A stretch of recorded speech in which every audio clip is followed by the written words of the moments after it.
Shalom, senang bisa menjumpai saudara kembali melalui channel Generasi Pembaru Bangsa. Doa dan harapan saya agar saudara semua dalam keadaan sehat dan penuh berkah. Kali ini saya akan menyampaikan renungan dengan judul Bolehkah Kita Marah? Saya yakin bahwa renungan ini akan menolong saudara untuk mengatasi emosi negatif sebagai akibat marah yang tidak terkendali. Kita harus akui bahwa banyak orang kesulitan mengendalikan diri saat mereka marah, sehingga mereka cenderung berdosa saat mereka marah. Namun sebelum saya memulai, jangan lupa subscribe, like, bunyikan loncengnya, dan share link video ini ke banyak orang, sehingga lebih banyak orang yang bisa mendapat berkat dari firman Tuhan yang kami beritakan. Sementara bagi saudara yang sudah subscribe, saudara juga dapat memberikan komentar di kolom komentar. Bila saudara ingin melihat video-video kami yang lain, saudara dapat mengklik link video yang kami tempatkan di kolom deskripsi di bawah video ini. Apa yang Alkitab katakan tentang amarah? Orang umumnya bertanya, berdosakah saya bila saya marah? Atau salahkah saya bila saya marah? Untuk menjawabnya, baiklah kita membaca Efesus 4 ayat yang ke-26 yang berkata demikian. Apabila kamu menjadi marah, janganlah kamu berbuat dosa. Janganlah matahari terbenam sebelum padam amarahmu. Ayat ini jelas tidak melarang orang marah atau menganggap bahwa marah itu dosa. Yang dilarang di dalam ayat ini adalah apabila kita marah, amarah kita itu membuat kita berdosa. Jadi bagaimana mengekspresikan kemarahan, itulah yang bisa membuat kita berdosa. Bila seseorang mengekspresikan kemarahannya dengan benar, tentu saja ia tidak berbuat dosa.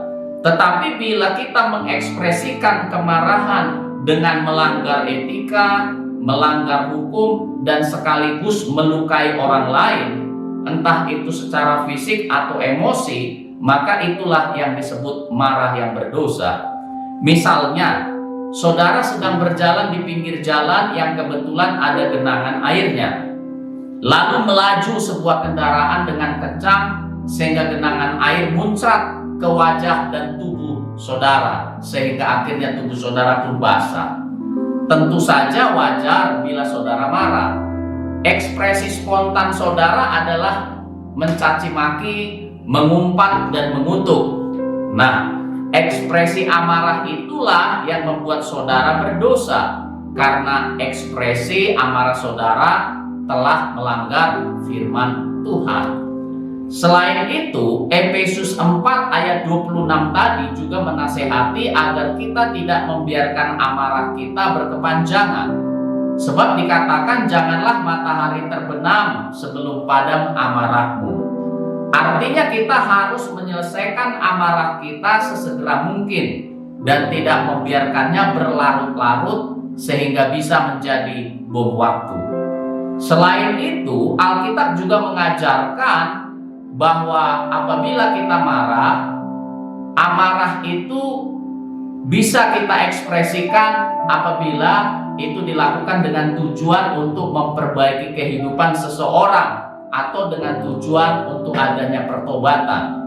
Misalnya, seorang ibu yang marah kepada anaknya yang malas belajar adalah hal yang dapat dibenarkan, sebab amarah ibu tersebut adalah untuk perbaikan hidup si anak dan pertobatan anaknya dari kemalasan.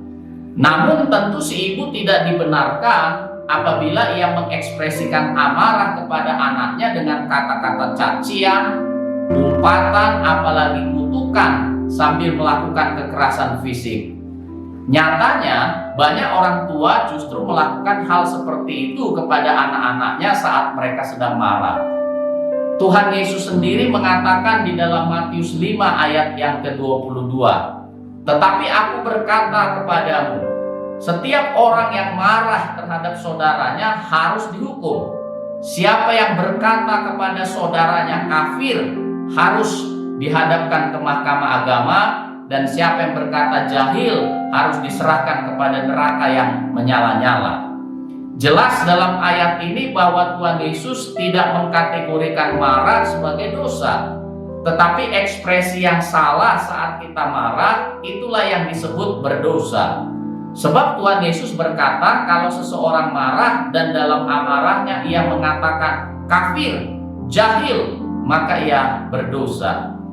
Artinya orang yang marah dan mengekspresikan amarahnya dengan kata-kata kasar yang melukai, menyakiti, kata-kata umpatan, mengutuk, itulah yang disebut sebagai amarah yang berdosa. Di dalam Alkitab juga dicatat bahwa Allah dan Tuhan Yesus pun marah, namun dengan tujuan untuk perbaikan dan pertobatan. Paling tidak ada 3 contoh ayat-ayat Alkitab yang menjelaskan tentang hal tersebut. Yang pertama, Allah marah kepada Adam dan Hawa saat mereka jatuh ke dalam dosa. Dan dalam amarahnya Allah menghukum manusia dengan mengeluarkan manusia dari Taman Eden, yaitu sebagai gambaran tentang relasi mereka dengan Allah yang telah rusak. Dan dalam penghukuman itu pun manusia akhirnya menderita dan bersusah payah mencari rezeki dan makanan seumur hidup mereka. Contoh yang kedua, Allah juga marah ketika Israel berdosa. Allah membuang mereka ke Babel. Penghukuman itu dimaksudkan untuk adanya perbaikan dan pertobatan. Melalui penghukuman itu Israel diajar taat dan berserah kepada Allah. Dan contoh yang ketiga, di dalam perjanjian baru Tuhan Yesus pun marah di dalam bait Allah, karena pada waktu itu bait Allah telah dijadikan sebagai tempat berdagang. Amarah Tuhan Yesus dimaksudkan agar umatnya menghormati kekudusan Allah dan untuk mengembalikan fungsi bait Allah sebagai tempat berdoa dan beribadah. Artinya kita dapat marah karena marah bukanlah dosa. Namun saat kita marah, ekspresi amarah kita tidak boleh menggunakan cara-cara yang berdosa. Seperti misalnya melanggar etika. Karena amarah lalu kemudian kita memukuli seseorang sehingga orang itu mengalami penderitaan fisik, maka itu disebut sebagai amarah yang melanggar hukum. Itu tidak diperkenankan oleh firman Tuhan. Menggunakan kekerasan atau juga bahkan kata-kata yang melukai juga merupakan ekspresi amarah yang berdosa yang tidak dibenarkan oleh firman Tuhan. Jadi ketika kita marah, kita harus memastikan bahwa kita harus mengontrol ekspresi amarah kita dengan cara-cara yang benar sehingga kita tidak berdosa pada waktu kita marah. Amin. Tuhan Yesus memberkati. Jangan lupa untuk terus mengikuti video-video kami berikutnya. Haleluya.